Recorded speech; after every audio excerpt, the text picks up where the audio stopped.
Ako začať budovať svoje sebavedomie? Táto otázka trápi množstvo ľudí. Ja som si dnes pripravil niekoľko bodov, ktoré vám môžu ukázať cestu, ktorá fungovala mne. Takže poďme sa na to pozrieť. Číslo 1. Rob náročné veci. Môžeš skúsiť zabehnúť svoj prvý polmaratón. U mňa to bola obrovská meta, ktorú som si myslel, že nikdy nezvládnem. Začal som behať, najprv som zabehol 2 km. O týždeň to bolo, dajme tomu 5 a postupom času som sa dostal k tomu, že som zabehol 21 km na mojom prvom polmaratóne. Bol to extrémne silný zážitok, ktorý mi dodal obrovský pocit uspokojenia. Cítil som sa veľmi dobre, že som zvládol niečo, o čom som si myslel, že je pre mňa nedosiahnuteľné. Takže aj pre teba to môže byť motiváciou, ktorá ti dodá energiu zvládať náročné veci. Nemusí to byť polmaratón. Pre teba to môže byť, dajme tomu 5 km, alebo len začať športovať. Začať sa venovať niečomu, čo je pre teba momentálne nepredstaviteľné. Ale keď dnes začneš, tak o mesiac zvládneš veci, o ktorých si myslel, že sú skoro nemožné. A za pol roka to môže byť fakt niečo veľké. Môžeš zabehnúť polmaratón, môžeš zabehnúť maratón, môžeš prebicyklovať celú krajinu. Otvoria sa ti obrovské možnosti, o ktorých si možno ani nevedel. Možno ďalšia vec, ktorú by som vám odporúčil, je začať každé ráno trénovať. Skús hneď po zobudení urobiť, dajme tomu 10 klikov. Môžeš začať 10 a po mesiaci to môže byť 50, ďalší mesiac to môže byť 100. Uvidíš, ako ťa to naštartuje a ako ti to v dobrom zmení život. Následne po takomto tréningu môžeš vyskúšať studenú sprchu. Studená sprcha je vec, ktorá buduje tvoju odolnosť, dodáva ti veľa benefitov skrz toho, že lepšie regeneruješ a dokážeš zvládnuť ten nepríjemný diskomfort krátkodobo. Možno na začiatku stačí, že vyskúšaš 10 sekúnd pod studenou vodou. Po čase uvidíš, ako sa to bude ten čas zväčšovať a zistíš, že ti to dodáva extrémny benefit. Je to vec, ktorú keď urobíš, tak v danom momente je nepríjemná a ťažká, ale keď ju zvládneš, tak sa cítiš veľmi dobre. Ďalšou vecou, ktorú by som odporúčil a ktorá je extrémne náročná aj pre mňa a aj pre množstvo iných ľudí, je zbaviť sa junk foodu. O junk foode hovoríme ako o všetkom nezdravom jedle, slanom, príliš sladkom, príliš masnom. Proste všetko, čo nie je extra čerstvé a je to veľmi ľahké získať. Môže to byť pizza, ktorú si kúpiš. To jedlo je veľmi dostupné a nepotrebuješ nejaký čas, aby si sa k nemu dostal. Takže skús sa toho zbaviť alebo skús to obmedziť. Stačí, keď to obmedzíš, dáme tomu o 50%, že namiesto sladkých džúsov budeš piť vodu. Skús začať tým a uvidíš, kde ťa to dostane. Ďalší bod. Zvládni odmietnutie. Aj v predchádzajúcich videách som hovoril, že táto téma je veľmi, veľmi dôležitá. My ľudia sa bojíme toho, že nás niekto odmietne alebo že nás niečo odmietne a potom sa budeme cítiť zranení a ublíži to nášmu egu. Ale pre tvoje sebavedomie je zásadné byť schopný zvládať odmietnutie. Z mojej skúsenosti môžem povedať, že keď som pracoval v mojom startupe, tak som musel zvládať extrémne množstvo odmietnutí. Odmietali ma investori, odmietali ma klienti a musel som sa naučiť prijať to odmietnutie a ísť ďalej. Zo začiatku to bolo pre mňa extrémne náročné a bral som si to veľmi osobne, že čo robím zle, že prečo je to tak a prečo sa to deje. Ale keď som sa naučil prijímať desiatky odmietnutí, tak to počase prestalo mať tú silu. Začal som sa cítiť dobre a nemal som problém niekoho požiadať o investíciu alebo o nejakú zákazku a nebal som sa toho, že ma odmietne. Bral som to tak, že čo ak ma neodmietne. A nakoniec som to zvládol, nakoniec som získal aj investora, ktorý chcel investovať veľmi zaujímavú čiastku do môjho projektu a nakoniec som zistil, že skrz tie odmietnutia som sa dostal k tomu svojmu cieľu. Môžu tu byť tie odmietnutia aj v nejakom romantickom poňatí, že proste páči sa ti dievča, ale bojíš sa osloviť z toho, že ťa odmietne. A čo ak ťa neodmietne? Ak to nevyskúšaš, nikdy to nezistíš. Toto je vec, ktorú odporúčam každému. Vyskúšaj a uvidíš, čo to s tebou spraví.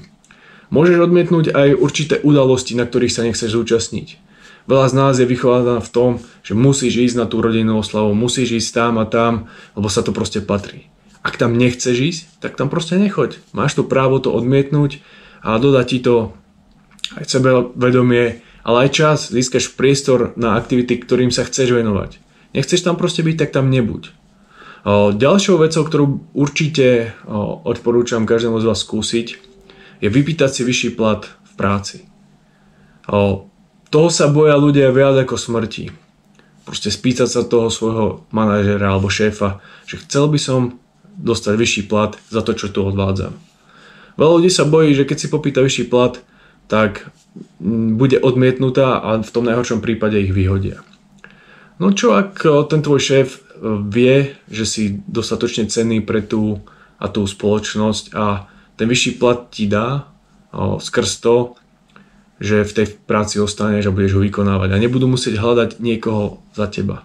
Takže vypýtať si vyšší plat je vecou, ktorou by si mal určite prejsť, lebo ak si to nikdy neurobil, tak robíš veľkú chybu, lebo nevieš, čo ťa za tými dverami čaká, takže určite to vyskúšaj. To isté platí aj o tom, že veľa ľudí sa bojí uchádzať sa o vyššiu pozíciu alebo o nejakú prácu ich snov skrz toho, že nemajú dostatočné schopnosti alebo nemajú dostatočné sebavedomie to urobiť. Ja vždy hovorím, vyskúšaj a uvidíš. Nemusíš byť teraz perfektný, nemusíš byť dokonalý, lebo to nikto nie je. V novej práci proste prídeš a tie veci, ktoré nevieš, tak sa naučíš. Väčšina ľudí sa učí na nových pozíciách.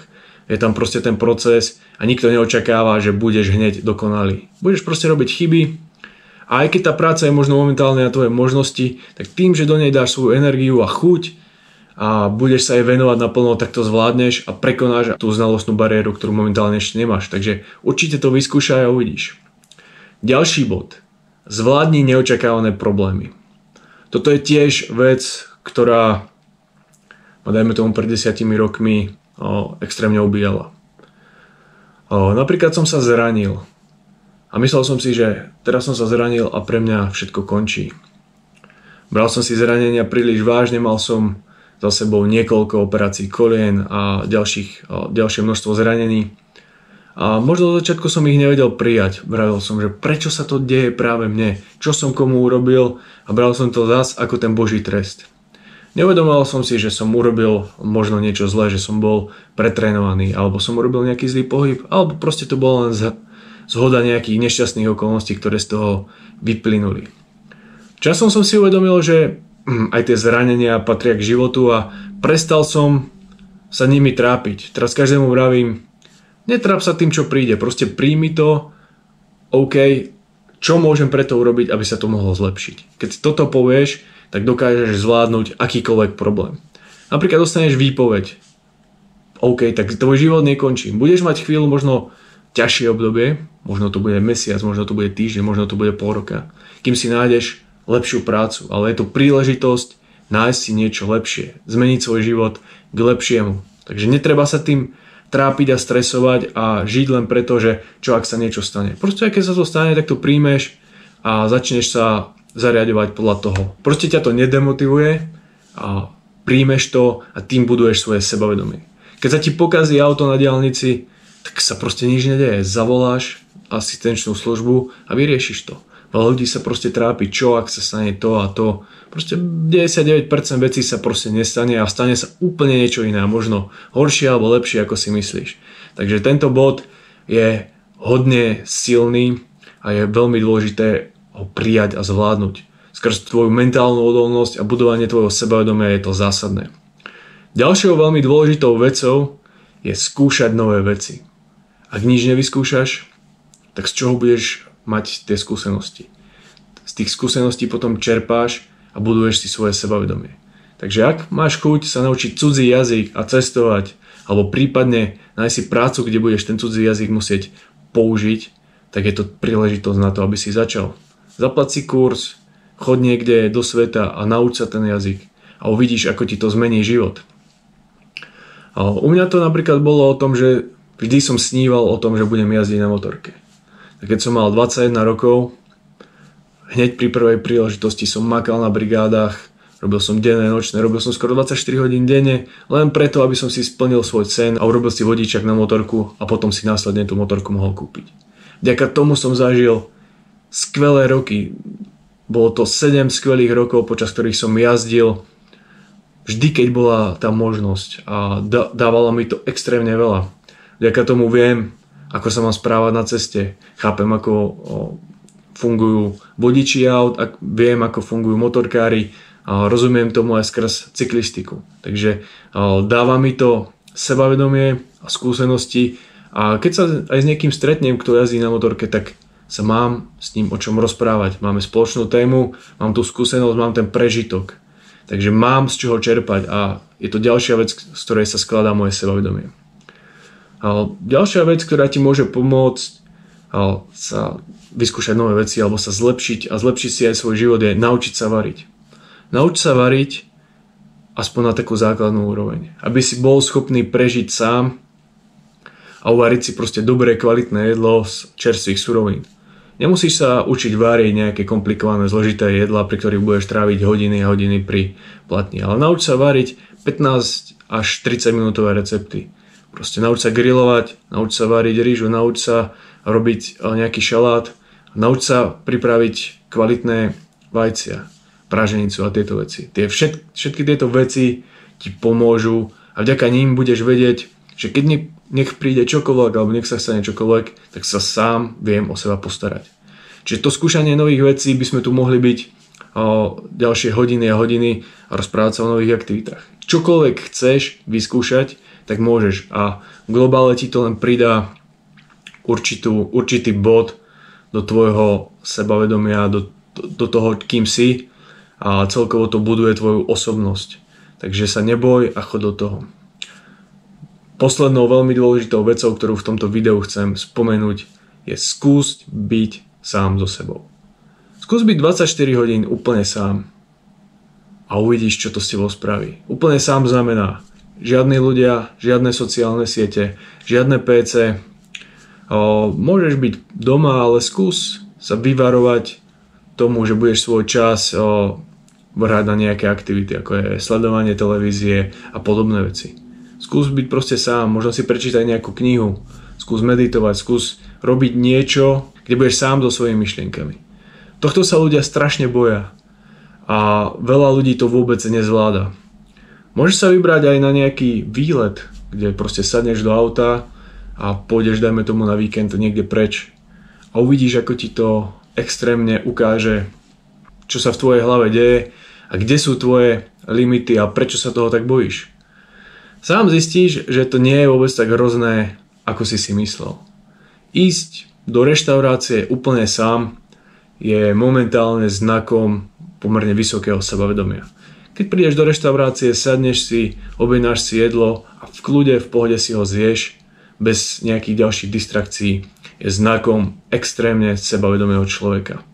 Takisto to môže znamenať napríklad aj to, že pôjdeš do kina na film, ktorý sa ti páči.